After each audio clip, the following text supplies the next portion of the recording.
अब एक ऐसे हत्या के मामले की बात करते हैं जिसको लेकर आज भी सवाल उठ खड़े हुए हैं।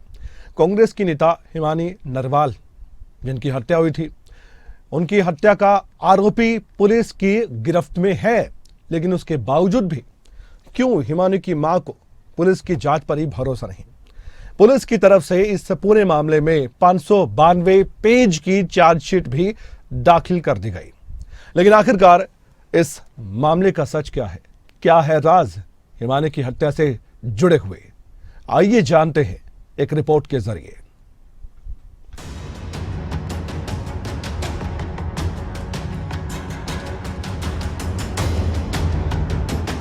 कांग्रेस नेता हिमानी नरवाल की हत्या के मामले में बड़ा खुलासा। कांग्रेस नेता हिमानी नरवाल की हत्या का सच क्या? हिमानी नरवाल की मां ने क्यों जांच पर खड़े किए सवाल? हिमानी नरवाल मामले में पैसों वाली थ्योरी का सच क्या? करीब 3 महीने पहले बेरहमी से कत्ल कर दी गई कांग्रेस कार्यकर्ता हिमानी नरवाल के केस में रोहतक पुलिस ने भले ही तेजी से छानबीन निपटाकर 592 पेज की चार्जशीट दाखिल कर दी है, लेकिन चार्जशीट दाखिल होने के साथ ही इस पर सवाल भी उठने लगे हैं। सबसे बड़ी बात तो ये भी है कि सवाल उठाने वाला कोई आम नागरिक नहीं, बल्कि खुद हिमानी नरवाल की मां सविता है, जो कहती है कि उनकी बेटी के कत्ल की वारदात में सचिन अकेला अपराधी नहीं है, बल्कि कोई और भी है जो अभी तक पर्दे के पीछे है, जिनको पुलिस नहीं तलाश पाई। इसके अलावा भी हिमानी की मां सविता कई और सवाल खड़े करती हुई नजर आई। आपको पुलिस पर यकीन क्यों नहीं है? पुलिस पे यकीन तो जो उन्होंने किया, मैं उस पे मतलब ये नहीं करी उन्होंने नहीं किया, लेकिन जो चीजें छूट गई हैं वो तो उन्होंने करनी चाहिए थी ना। मेरे घर से जैसे जो सामान गायब है उससे की पूछताछ नहीं की गई है, पासपोर्ट भी नहीं है, कुछ मतलब एक फाइल है उसमें उसके डॉक्यूमेंट्स थे, कुछ बिल थे, कुछ लेन देन मतलब लिखा हुआ था, क्या पता इस बंदे का नाम मतलब उसी में हो। मेरे मतलब बेटी इससे मांगती हो, जो ये देने की मतलब पैसे के लेन देन वाली जो बात है ये वही मांगती हो, वो मतलब सबूत मेरे घर से सब मिटाए गए हैं। मैं ये चीजें मतलब उससे पूछे तो ना, मेरे घर की चाबियां मिल रही हैं, चाबियों के बारे में भी मतलब उससे पूछताछ नहीं की। चाबियां कहाँ गई आपके घर की? वो बंदा साथ लेके गया था। मिली नहीं क्या फिर? बिल्कुल नहीं मिली, ढूंढने की कोशिश भी नहीं की ना। बोली ताले तोड़वा दो, मैंने तो मतलब 500 रुपए, ये 500 रुपए दे के मतलब ताला भी तोड़वा के देखा, उसमें भी मतलब कुछ नहीं मिला। फाइल वगैरह यही देखने के लिए भी क्या पता इसमें रखी हो। वहीं दूसरी ओर सांपला पुलिस स्टेशन की एसएचओ इंस्पेक्टर विजेंद्र सिंह इन बातों से वास्तव नहीं रखते हुए उनका दावा है कि पुलिस ने स्टैंडर्ड इन्वेस्टिगेशन करते हुए न केवल जल्द से जल्द आरोपी सचिन को गिरफ्तार किया है, बल्कि उसके खिलाफ कोई चश्मदीद नहीं होने के बावजूद मजबूत लिंक एविडेंस खोजकर खड़े किए हैं, जिनके बिना पर वे हर हाल में हिमानी के कातिल को सजा दिलवा कर रहेंगे।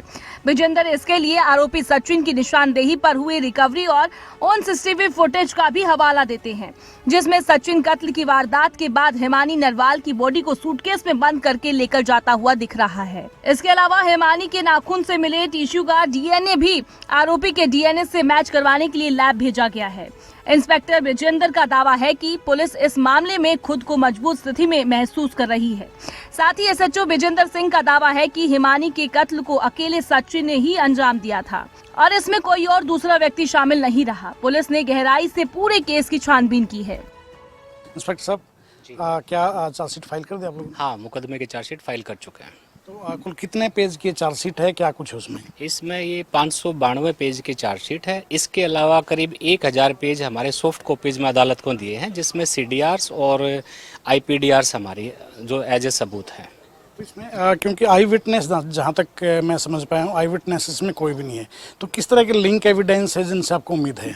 इस मुकदमे में बहुत अच्छे हमारे पास एविडेंस हैं, टेक्निकल एविडेंस हमारे पास बहुत अच्छे हैं, जिसमें सीसीटीवी फुटेज हैं, इसमें सीडीआर्स हैं, लोकेशंस हैं, आईपीडीआर्स हैं, फिर आरोपी से जो रिकवरीज हैं जो वो एस्टेब्लिश करती हैं कि वो मुकदमे से लिंक है।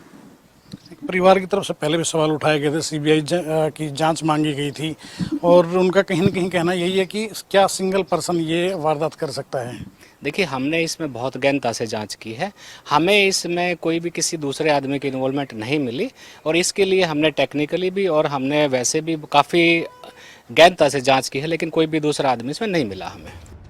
गौरतलब है कि मार्च महीने की 1 तारीख को कांग्रेस कार्यकर्ता हिमानी नरवाल की डेड बॉडी एक सूटकेस में बंद मिली थी और जिसे कत्ल के बाद नेशनल हाईवे पर सापला बस स्टैंड के नजदीक सड़क किनारे झाड़ियों में फेंक दिया गया था।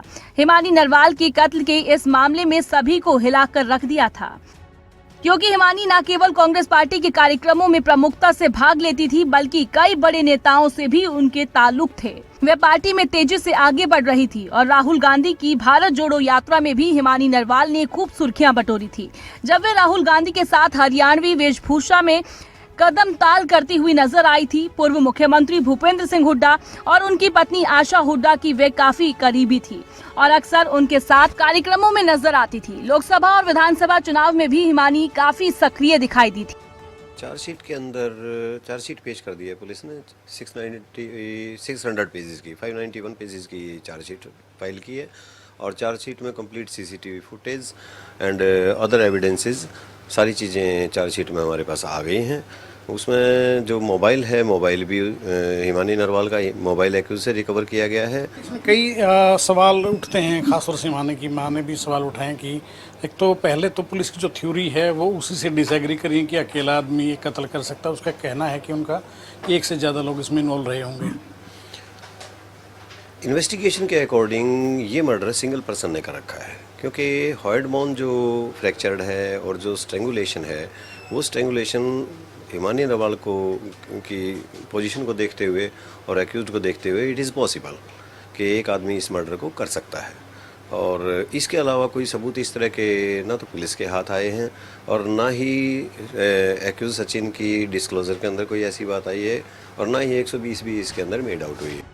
बता दें कि हिमानी के कत्ल के आरोप में पुलिस ने 3 मार्च को बहादुरगढ़ के रहने वाले सचिन को गिरफ्तार किया था और रोहतक पुलिस रेंज के आईजी ने खुद प्रेस कॉन्फ्रेंस कर इसके बारे में मीडिया को बताया था। पुलिस के मुताबिक हिमानी को उसके दोस्त सचिन ने ही मारा था, क्योंकि वह उससे पैसे मांग रही थी और सचिन के पास उसे देने के लिए और पैसे नहीं थे, क्योंकि उसका कहना था कि वह पहले ही हिमानी को काफी पैसे दे चुका था, यहाँ तक कि उसने अपनी पत्नी के गहने तक बेच दिए थे। लेकिन पैसों की बात पर ही उसका हिमानी से झगड़ा हुआ और उसने गुस्से में आकर मोबाइल फोन की चार्जिंग केबल और चुन्नी से गला घोंटकर उसे मार दिया। फिलहाल इस मामले में पुलिस की तरफ से चार्जशीट दाखिल कर दी गई है, लेकिन पुलिस की जांच पर भी हिमानी नरवाल की परिवार की तरफ से कई सवालिया निशान खड़े किए जा रहे हैं। रोहतक से ब्यूरो हेड देवेंद्र दांगी की रिपोर्ट।